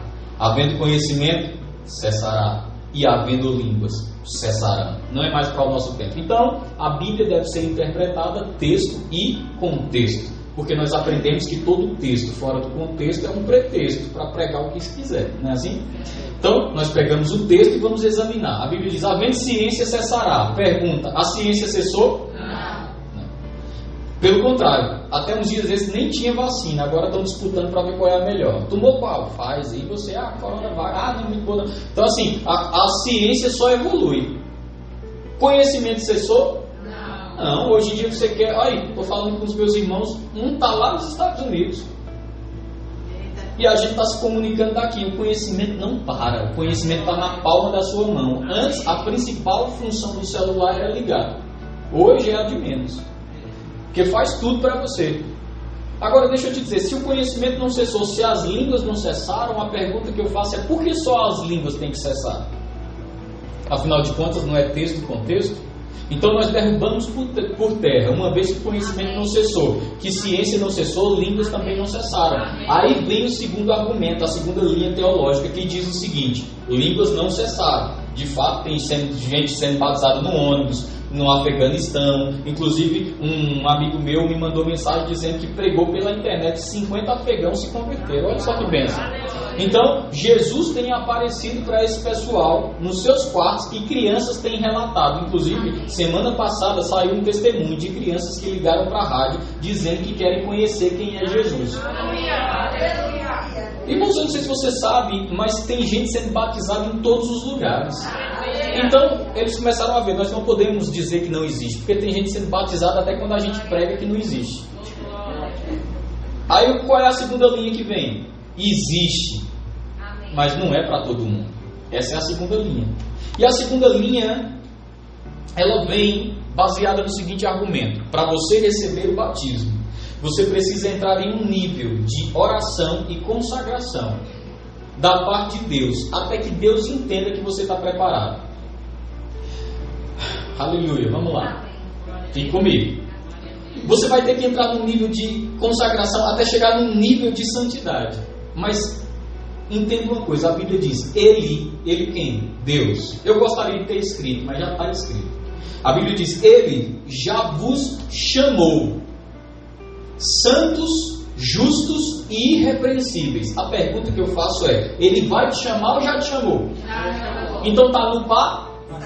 Eu acabei de falar para você no início sobre justificação. Você não pode chegar num nível maior de santidade, porque o nível de santidade foi estabelecido na tua natureza. Agora, você pode se comportar como um santo, porque a Bíblia diz: santificai-vos, amanhã farei maravilhas no meio de vós. A Bíblia também diz: sede santos, porque eu sou santo. A Bíblia está falando: se comporte como tal. Agora, tua natureza é de santidade. Mas a linha diz o quê? Se você tem que chegar num padrão de santidade para receber o batismo. Quando você chegar nesse padrão, se Deus quiser, te batiza. Mas a Bíblia diz: aquele que pede, aquele que bate. Deus não está brincando de esconde-esconde com você. O que Deus está falando é o seguinte: para receber existe um critério. Talvez você diga: eu já sei, é não ter o meu nome no SPC e Serasa. Eu já sei qual é o critério. É esse. Não, o critério que Deus estabeleceu para um crente poder ser cheio do Espírito é esse daqui: aqueles que creem. Esses sinais te acompanharão. Falarão novas. Qual é a pergunta do apóstolo para saber se o povo tinha recebido? Sabe qual é a pergunta? Ele diz assim: recebestes o Espírito Santo quando crestes? Qual é o critério para receber o batismo? Crer. Eu lembro um pastor falando que ele foi pregar numa igreja e ele rasgou o sapato, foi rapidamente numa loja da CIA e ele disse que lá, promoção do sapato, ele pegou o primeiro que viu, colocou no pé, testou rápido, foi para casa, chegou na igreja, foi pregar e o sapato era um número menor, mas era o que tinha, ele pegou rápido, sapato apertado, meu amigo, no pé dele. E ele chegou lá e o pastor disse: pregue tudo que você quiser. Se pregar sobre o batismo, pelo amor de Deus, não chama o irmão fulano de tal para orar por ele não, porque todo mundo já veio aqui orar por esse homem e ele não recebe. E ele já é frustrado com isso. Ele disse: não, pode ficar tranquilo. E ele estava lá pregando, de repente o sapato estava apertando de um jeito que já estava fazendo calo. E ele disse: eu vou encerrar logo com isso. Quem quiser receber o batismo, vem aqui. Aí foi um monte de gente, só ficou o irmão. Ele disse: você também, irmão, venha. Aquele sapato tão apertado que ele esqueceu, né? E ele disse que lá, doido para acabar, em posição de mãos, recebe, o povo recebendo. E ele impôs as mãos. Quando chegou nesse irmão, ele já não aguentava mais o sapato. Aí ele tirou o sapato e desceu com o pé no chão e a mão na cabeça do irmão. Só que o microfone era de fio. Aí quando ele tocou no chão, ele levou um choque. E quando ele levou esse choque, ele já desceu com a mão na cabeça do irmão. Aí o que aconteceu? A corrente elétrica que ele ia levar o choque passou pro irmão. E o irmão foi arremessado e caiu assim, ó. Rosso comprado. Eu sei que é engraçado. Mas sabe o que é que eu estou querendo te ensinar com isso? Eu sei que é engraçado, mas o que eu estou querendo te ensinar com isso é que tem muita gente que não recebe o batismo porque está esperando sentir alguma coisa. E a Bíblia diz, o meu justo viverá pela... 3 vezes, o meu justo viverá pela fé, o meu justo viverá pela fé, o meu justo viverá pela fé. Fé não é sentimento, fé é certeza. Então, o que eu concluo com isso, muito crente não recebe porque quando se impõe as mãos ele diz, eu não senti nada. Não percebi nada. Qual é a segunda coisa que impede o crente de receber o batismo? Ele pensa que quando impor as mãos sobre ele, um poder miraculoso vai tomar conta da boca dele e ele vai falar, meu irmão, deixa eu te dizer uma coisa, o Espírito Santo não possui ninguém, ele habita. Então o Espírito Santo não vai tomar conta da tua boca e falar por você. É um comando de fé. É você que abre a boca e raste. Agora deixa eu te dizer algo. Eles não recebem porque pensam que a boca vai se mover sozinha. Terceiro ponto pelo qual não recebem. Vou te dizer qual é. O terceiro ponto pelo qual não recebem é porque eles falam em português. Eles ficam glória, glória, glória, glória, glória, glória, glória, glória, glória, glória, glória, glória, glória. Porque foram ensinados que se falar muita glória, a língua enrola. Mas deixa eu te dizer uma coisa. Presta bem atenção. Se você quer receber um presente de Deus, mas fica com a mão cheia, Deus não pode te dar. O que é que a Bíblia diz? Abre bem a tua boca e eu te encherei. Significa dizer que você tem que parar de falar português para que o que é espiritual venha. Quarta coisa, por que os crentes não recebem? Vou te dizer por quê. Eles querem sentir, eles querem que o Espírito Santo tome conta da boca deles, eles ficam esperando falar português. E a quarto motivo é o seguinte, quando as línguas começam a vir, muitos que eu já orei já chegaram para mim e falaram, pastor, eu não consegui falar não. Eu digo, por quê? Ele disse, porque estava vindo uns negócios estranhos para eu falar, eu fiquei com vergonha. Eu disse, criatura, é língua estranha.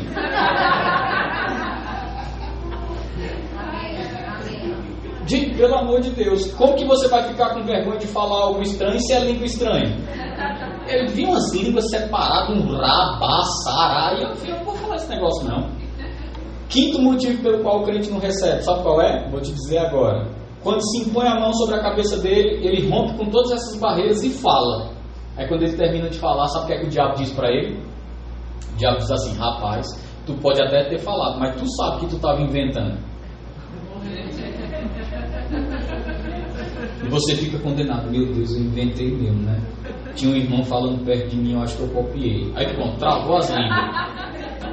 Acabou com as línguas ali. Segunda mentira que o diabo te conta, sabe qual é? Tu pode até ter falado, mas tu sabe que tu estava imitando. E o diabo começa um negócio tão santo, hein, e tu imitando desse jeito, que coisa feia, crente. Aí você fica condenado, meu Deus, será que eu estava imitando? Porque minhas línguas pareciam com um rapaz que estava orando por mim. A mesma que ele falava, parece que eu estava falando. Deixa eu te dizer, você não estava imitando, você não estava inventando, o que estava acontecendo ali é o que fora dito. Batei e abri-vos-á, pedi e receberei. Essa noite, se você não foi batizado, rapaz, você vai receber batismo em nome de Jesus. Eu creio, amém? Aí, o que acontece? Se rompeu essas barreiras, porque nós entendemos que você não tem que chegar num nível. Você já foi chamado santo, justo e irrepreensível. Aí chegou o terceiro nível, que eu acho mais perigoso. Por quê? O terceiro nível diz, existe e é para todos. Por que você acha mais perigoso? Porque nós fomos treinados a só valorizar o que é elitizar. Por exemplo, quando você era do mundo, existia 2 tipos de entrada para fazer parte de uma festa: o povão e o camarote. Sabe para que você juntava dinheiro? Para ficar no camarote. Porque o camarote era elitizado. Sabe do que é que o povo gosta e traz isso para a igreja? Só é bom que poucos têm. A irmã Maria chegou ontem na igreja, foi batizada já, isso daí não deve ser poderoso não. Aí é que você se engana. Por nós entendermos que existe, que é para todos e que está disponível para todos, nós fazemos pouco caso. Colocamos a oração em outras línguas como mais ou menos isso aqui, ó. perdi a chave do carro. Nós fazemos uso da pessoa do Espírito Santo, nós fazemos uso das orações em outras línguas para nos lembrar de onde estava a chave do carro ou a carteira. Quando na verdade ele diz: clama a mim e eu te responderei. Anunciar-te-ei coisas grandes e ocultas que você ainda nem sabe.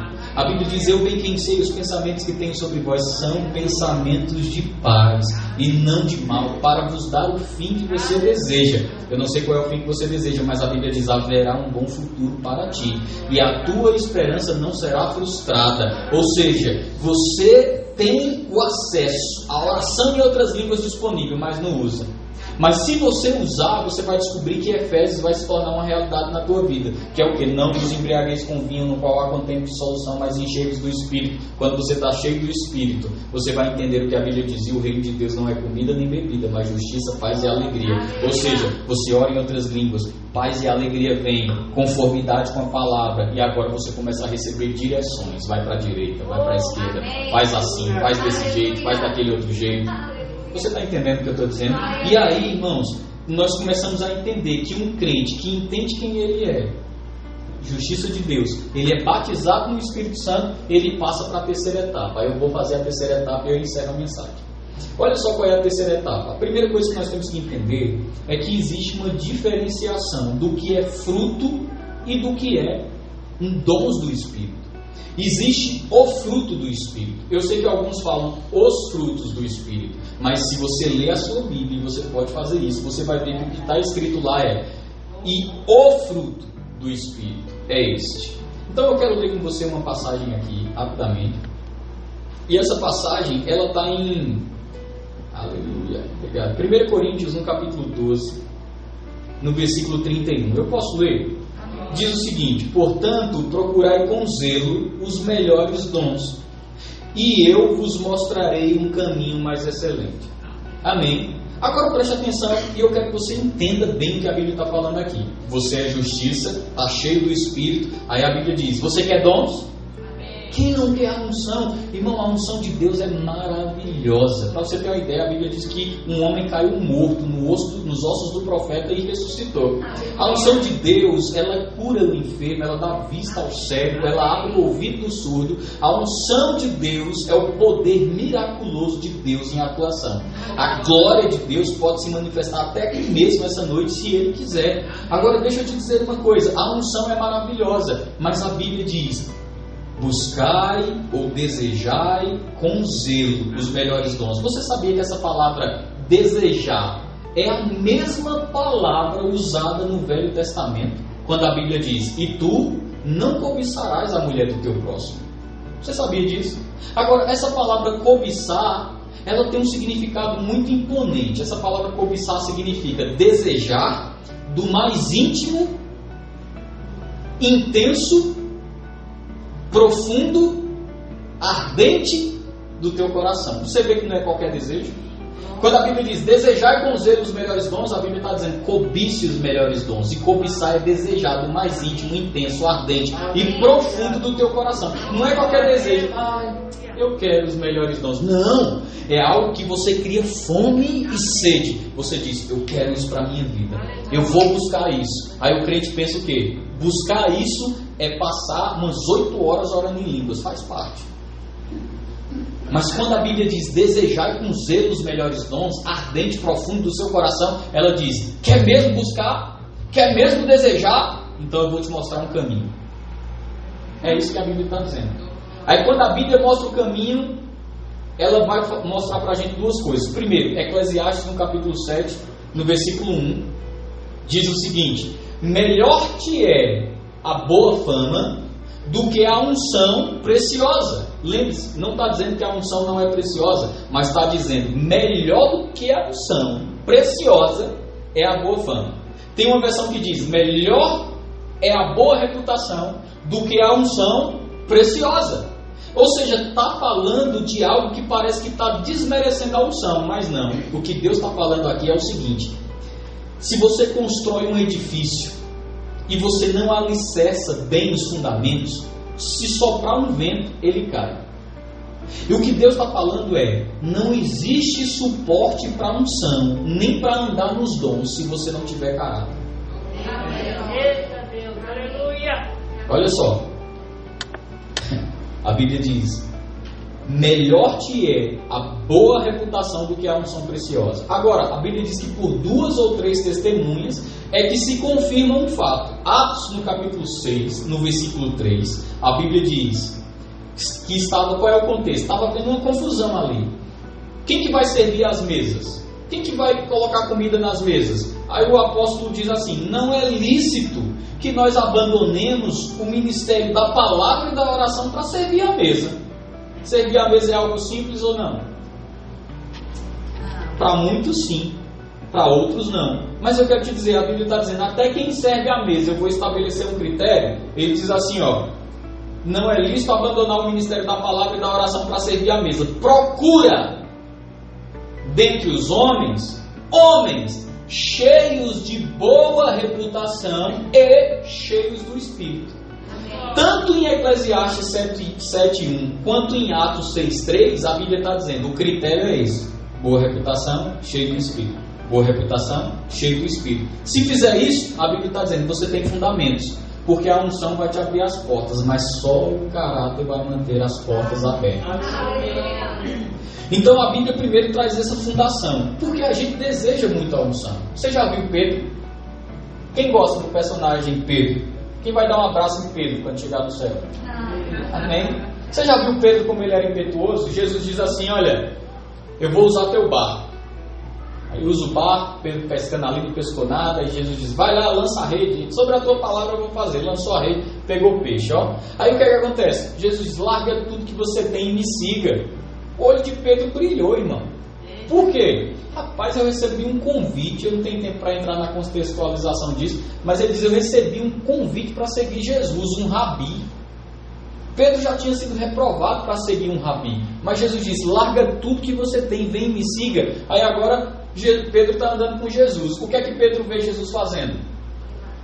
Milagres, dons em manifestação na vida de Jesus. Eles dizem, mestre, despede a multidão, esse povo está com fome. Ele diz, você tem o que aí mesmo? 5 pães e 2 peixinhos, traz aqui, pai, graças te dou. Agora vai lá e distribui.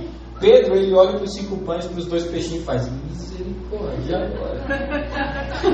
Mas quando Pedro vai passando os 5 pães, quando Pedro vai passando os 2 peixinhos, ele começa a notar que é igual pipoca. Quanto mais o povo tira, mais tem. Quanto mais o povo tira, mais tem. E ele fica, meu Deus, que coisa incrível. Aí de repente Jesus está andando, está tendo um velório. No velório Jesus olha para a mulher e a Bíblia diz, movido de íntima compaixão, que você vai ver que é um critério para os dons atuar. Ele olha para a mulher e diz, o que aconteceu? E ela começa a explicar que tinha perdido o marido e agora estava indo enterrar o filho. E Jesus tinha a resposta, eu sou a ressurreição e a vida. Aquele que crê em mim, ainda que esteja morto, viverá. Jesus interrompe o velório. E agora o morto está vivo. 12 anos uma mulher sofrendo de hemorragia se encontra com Jesus. O que é que acontece? 12 anos são solucionados.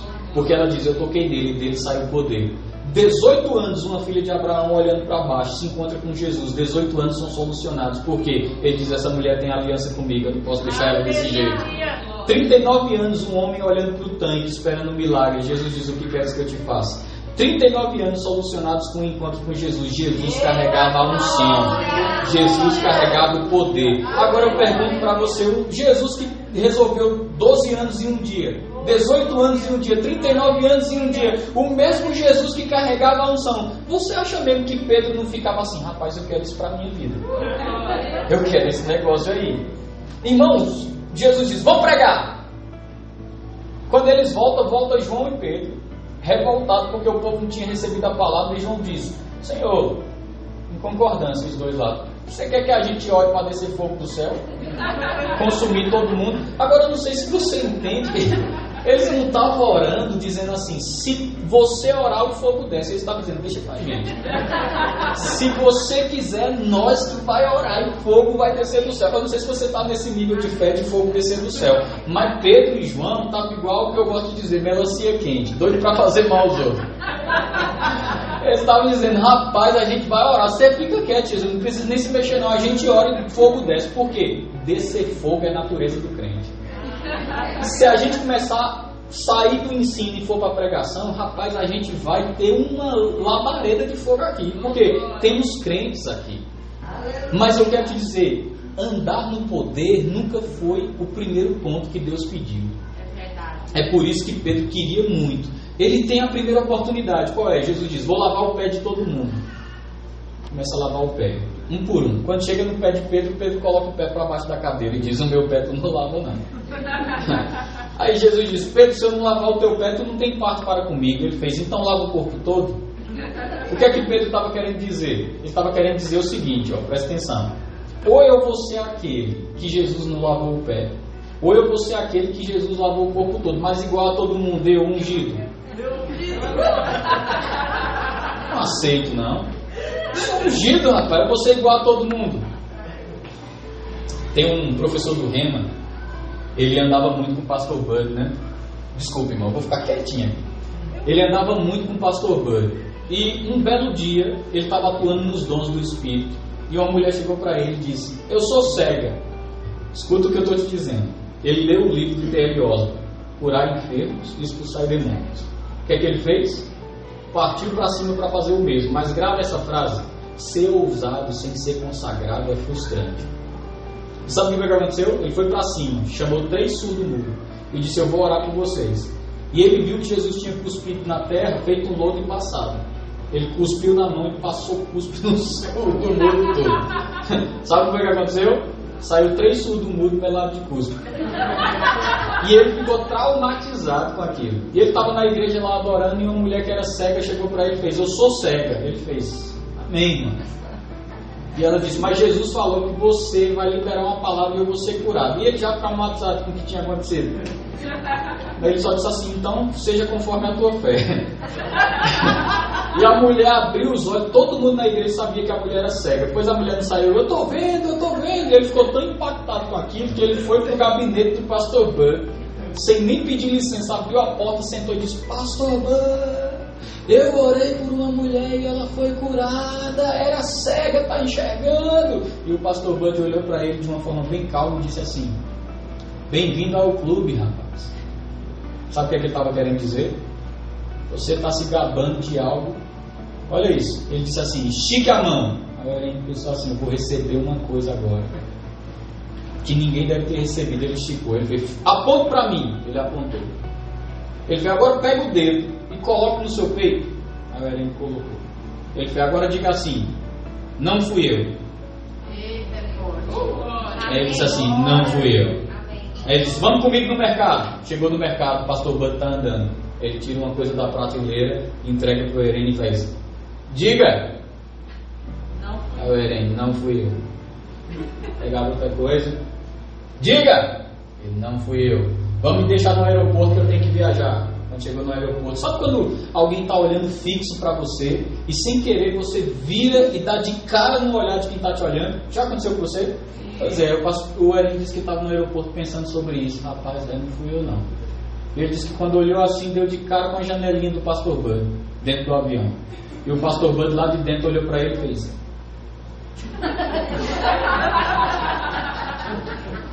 E o Eren lá de fora fez. Você vai descobrir que as manifestações não tem nada a ver conosco. É tudo a ver com Ele. Tudo a ver com Ele. Amém? Então o que é que acontece? Existe o fruto do Espírito. E como eu estou te explicando, a primeira requerimento de Deus é o quê?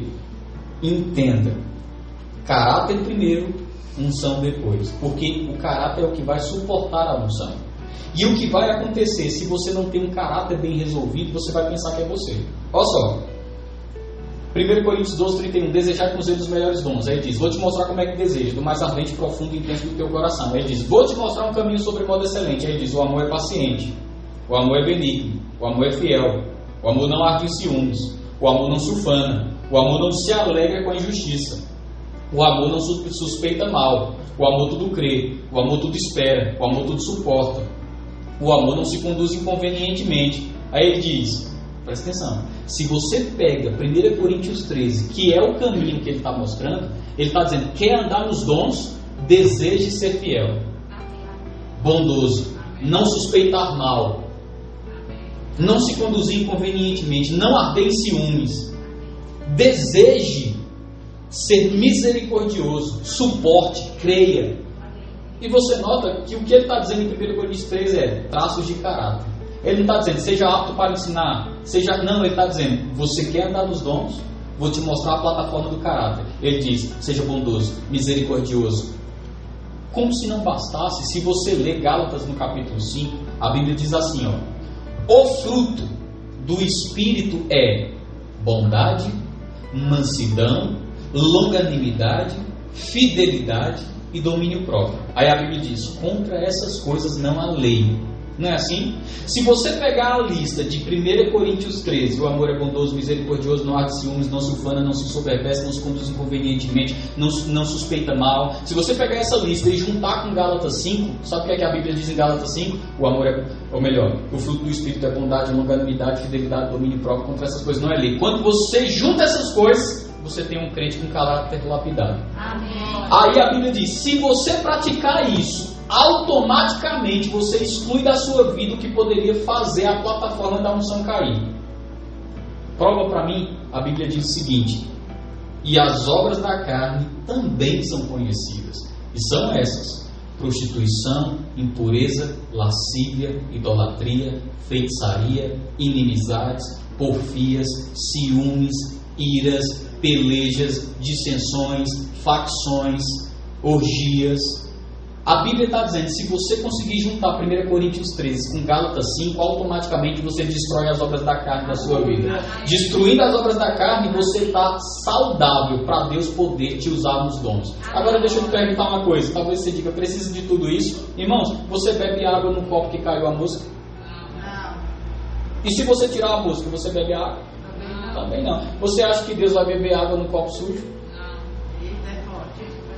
O que é que Deus está querendo dizer então? Rapaz, se você criar uma plataforma de caráter, eu mesmo vou poder manifestar os dons. Amém. Mas pastor, eu conheço gente sem caráter que anda nos dons. Anda nos dons, também conheço. Mas eu vou te dizer uma coisa, não existe plataforma de sustentação. E o que é que acontece? Pode ter uma aceitação diante dos homens, mas nunca vai ter uma aceitação diante de Deus. Você quer ver uma coisa? A Bíblia diz que Saul, preocupado com a reputação dos homens, fez o quê? Cadê Samuel que não chega? Cadê Samuel? Já sei, vou oferecer esse sacrifício logo, porque o povo está indo embora. O povo está indo embora, então o que é que eu vou fazer? Vou me apressar aqui. Aí Samuel chegou e falou, o que é que tu fez? Você é rei, eu sou o sacerdote, eu deveria oferecer, eu sou o profeta, eu deveria oferecer o sacrifício. Você procedeu como um tolo. Por que ele fez isso?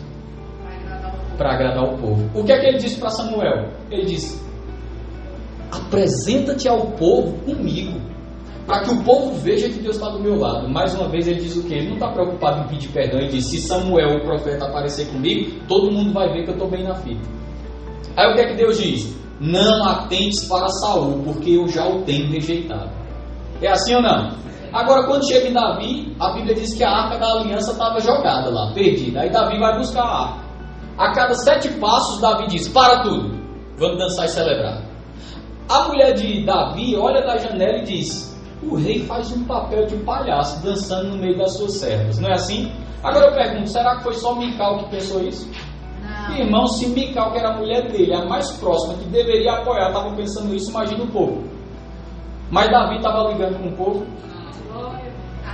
Amém, Jesus. Aí o que é que acontece? A Bíblia diz, achei a Davi, homem segundo o meu coração.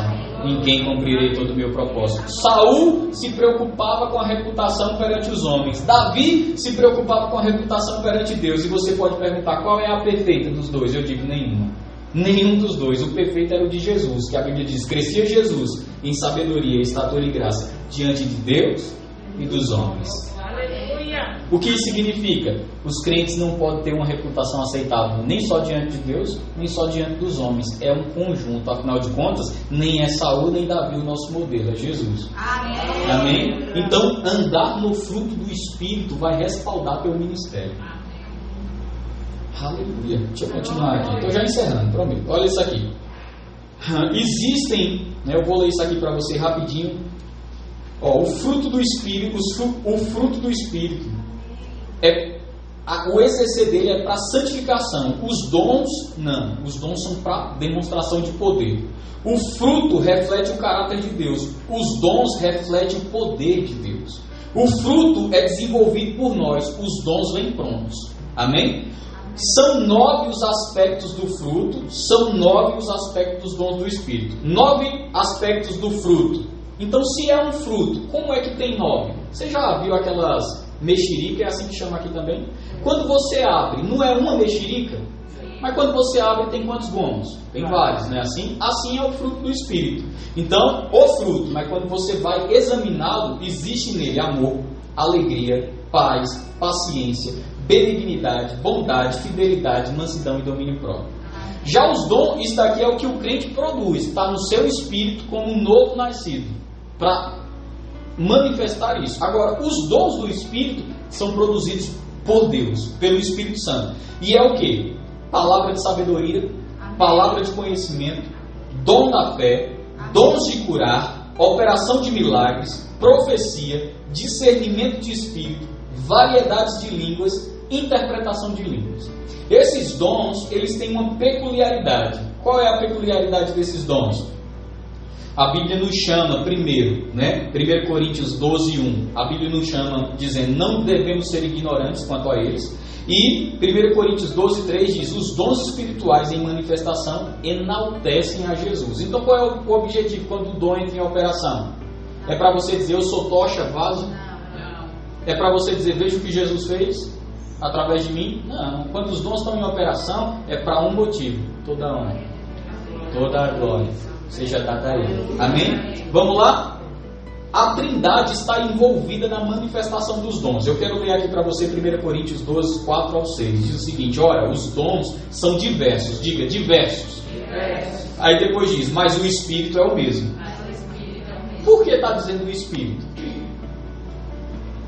Primeiro diz, os dons são diversos, mas o Espírito é o mesmo. Está mostrando que existe a pessoa do Espírito envolvida nos dons. Ok? Depois diz, também há diversidade nos serviços, mas o Senhor é o mesmo. Por que diz o Senhor é o mesmo? Porque está falando de Jesus envolvido nos dons.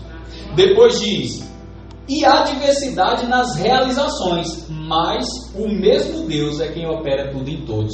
Por que fala de Deus? Porque Deus está envolvido nos dons. Então nós temos a citação do Espírito Santo, a citação da pessoa de Jesus e a citação da pessoa de Deus em 1 Coríntios 12, 4 ao 6, dizendo que a Trindade está envolvida nos dons. Agora, qual é o aspecto do envolvimento de cada um? Número 1, diversidade de dons. Quem é que está responsável por isso? O Espírito Santo. Por isso que os dons são do Espírito. Diversidade de ministérios. Quem é que está envolvido nisso? Jesus. Ele levou cativo o cativeiro e concedeu dons. Que dons são esses? Nós chamamos de ofício. Ofício do profeta, ofício do pastor. Amém? E quem está ligado à realização?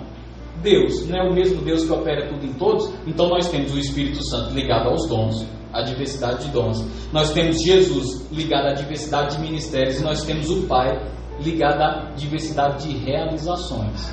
Amém? Vamos continuar. Vou encerrar rapidinho, prometo.